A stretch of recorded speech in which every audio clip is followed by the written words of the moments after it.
Welcome to NS TV.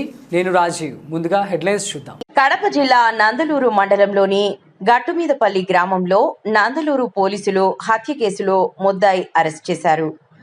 ఈ మేరకు శనివారం ఏఎస్పీ కార్యాలయంలో ఏఎస్పీ మనోజ్ హెగ్డే వివరాలు వెల్లడించారు. పొలంగట్టు విషయమై ఈ నెల 5వ తేదీన గట్టుమీదపల్లి గ్రామానికి చెందిన బెల్లం కొండయ్యకు మరియు బెల్లం చిన్నయ్యకు మధ్య ఘర్షణ జరిగింది. ఈ ఘర్షణలో బెల్లం కొండయ్యను బెల్లం చిన్నయ్య రాళ్లతో కొట్టడంతో తీవ్రంగా గాయపడి కడప రిమ్స్ హాస్పిటల్లో చికిత్స పొందుతూ ఈ నెల 7న మృతి చెందాడు. మృతుని భార్య ఫిర్యాదు మేరకు పరారీలో ఉన్న బెల్లం చిన్నయ్యను నందలూరు పోలీసులు ఈరోజు అదుపులోకి తీసుకొని రిమాండ్కు తరలించారు. నందలూరు పోలీస్ స్టేషన్ పరిధిలో ఈ 23/2026 అనే ఒక హత్యాయత్నం, ఒక కల్పబుల్ హోమిసైడ్ కేసు జరిగింది. ఇది ఏప్రిల్ 7వ తేదీ జరిగింది. దీనిలో 5వ తేదీ జరిగింది, 7వ తేదీ చనిపోవడం జరుగుతుంది. ఈ కేసులో ముద్దాయి బెల్లం చిన్నయ్య అనే అతను అండ్ చనిపోయిన అతను బెల్లం కొండయ్య అనే అతను. ఇతను 75 ఇయర్స్, 75 సంవత్సరాలు ఇతనికి. వీళ్ళ మధ్యలో స్థలం గురించి, పొలాల గురించి గొడవ ఉంటుంది. సో ఆ క్రమంలో ఈ ముద్దాయి వచ్చేసి అతన్ని రాళ్ళతో కొట్టడం జరుగుతుంది. సో అతను ఆల్రెడీ ఏజ్డ్ పర్సన్ కాబట్టి చనిపోవడం జరుగుతుంది.